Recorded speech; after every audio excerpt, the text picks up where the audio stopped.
demikian resmi rapat dengan pendapat Majelis Rakyat Papua bersama dengan Dewan Adat Wilayah Doberai dan Boberai dibuka secara resmi untuk hormatnya. Majelis Rakyat Papua Provinsi Papua Barat menggelar rapat dengar pendapat RDP kedua dengan orang asli Papua dari wilayah adat Doberai dan Boberai di kantor MRP Papua Barat di Sowi Gunung Manokwari, Selasa 6 Oktober 2020. RDP 2 yang dibuka oleh Gubernur Provinsi Papua Barat, Domingus Mandacan itu terkait efektivitas pelaksana otonomi khusus atau OTSUS di Provinsi Papua Barat. Dalam RDP 2 tersebut, perwakilan masyarakat dua wilayah adat Doberai dan Boberai di 12 kabupaten dan 1 kota se-Papua Barat dihadirkan. Gubernur Provinsi Papua Barat, Domingus Mandacan pada pembukaan RDP 2 mengatakan, dengan digelarnya RDP 2, masyarakat adat merenung kembali dampak positif yang dicapai dengan hadirnya Undang-Undang OTSUS Nomor 21 Tahun 2001 tentang OTSUS.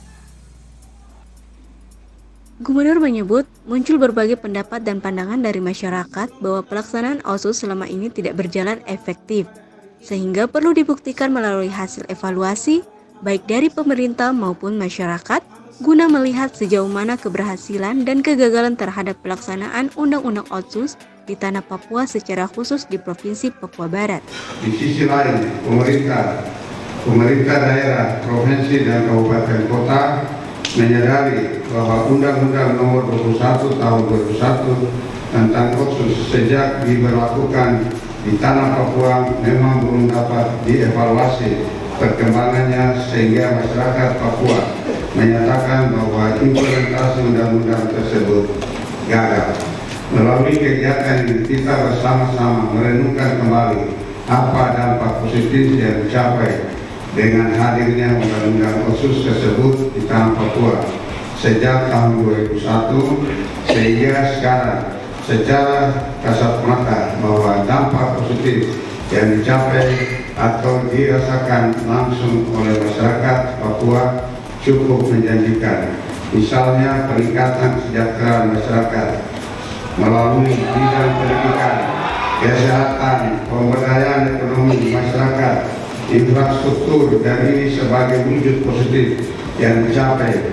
Namun di sisi yang lain masih banyak kekurangan dan kelemahan yang perlu dievaluasi dan diperbaiki terhadap penerapan Undang-Undang Otonomi Khusus agar tidak dianggap gagal oleh masyarakat Papua terhadap pemerintah. Sementara itu, Ketua MRP Provinsi Papua Barat, Maxi Nelson Ahoren pada konferensi pers Selasa 6 Oktober 2020 sore menyatakan, MRP Papua Barat telah menjalankan amanat pasal 77 dalam Undang-Undang Nomor 21 Tahun 2001 tentang Otonomi Khusus Papua dengan menggelar RDP 1 dan 2. Ahoren juga mengapresiasi dan berterima kasih pada seluruh jajaran MRP Papua Barat dan semua pihak yang terlibat sehingga RDP berjalan aman dan damai. Kata Ahoren, apa yang menjadi pendapat masyarakat dari RDP 1 dan 2 tidak akan dikurangi atau ditambah. Selanjutnya, hasil dari RDP akan diplenokan pada November 2020 mendatang dan akan disampaikan pada pemerintah pusat.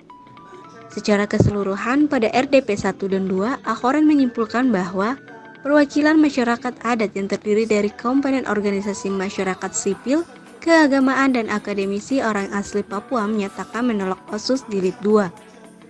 Jadi saya berharap bahwa Gubernur tetap akan merespon apa yang sudah kami sampaikan tadi dalam pertemuan. Untuk dalam waktu tidak lama, semua hasil ini akan kami bawa ke Jakarta setelah paripurna luar biasa kami laksanakan. Jadi masyarakat punya kepentingan, hari ini saya jawab. Tapi karena ini DPR yang menyatakan siap, itu kan pilihan politiknya dia, silakan dia lakukan itu. Tapi yang jelas bahwa MRP sudah melaksanakan pasal 77 dan sudah selesai, tidak ada lagi. Kalau hari ini pemerintah dengan DPR sudah lakukan hal itu dan kemudian menyatakan menerima, itu urusannya mereka. Saya tidak ada urusan. Saya punya urusan untuk berbicara dengan saya punya masyarakat adat dan sudah selesai dan sudah final. Khususnya untuk masyarakat Doberai dan Boberai sudah selesai. Walaupun hari ini kami difitnah, tetapi kami tetap laksanakan itu. Dan terbukti hari ini kami laksanakan aman. Kenapa harus DPR? Kenapa laksanakan semacam kami harus laksanakan ini? Supaya ini semua masyarakat Tapi saya ingin sampaikan bahwa saya berterima kasih banyak kepada seluruh anggota MRP Papua Barat karena mereka berani melaksanakan ini dengan baik. Sementara itu, Wakil Ketua MRP Papua Barat, Cyrillus Adopak menegaskan, pendapat masyarakat dalam RDP 1 dan 2 yang menolak OSUS Jilid 2 dan meminta referendum merupakan dinamika demokrasi yang harus dihargai. Hal itu, kata dia, merupakan akibat dari tidak berjalannya amanat Undang-Undang OSUS. Apa yang disampaikan masyarakat ini suatu akibat. Dimana kalau kita secara jiwa besar mau akui itu bahwa ada suatu proses yang mengakibatkan sebab sehingga timbul akibat. Sebabnya apa? Itu undang-undang otonomi khusus. Akibatnya apa? Masyarakat menyampaikan aspirasi yang dalam tanda petik kita semua ikut di RDP 1 dan 2 rata-rata menyatakan tolak, lalu referendum dan sebagainya. Ini saya kira kalau disikapi dengan baik, maka ini sebenarnya ekspresi diri yang menyatakan bahwa ketidakpuasan pada saat menerima amanat undang-undang itu tidak jalan dengan baik. Hampir rata-rata mereka merasa bahwa mungkin 75% semua amanat undang-undang itu tidak jalan. Itulah mengakibatkan akumulasi itulah.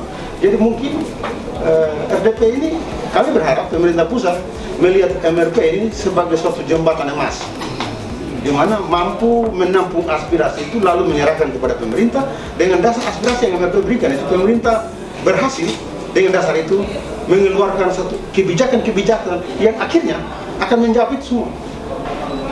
Mungkin entry point-nya di situ.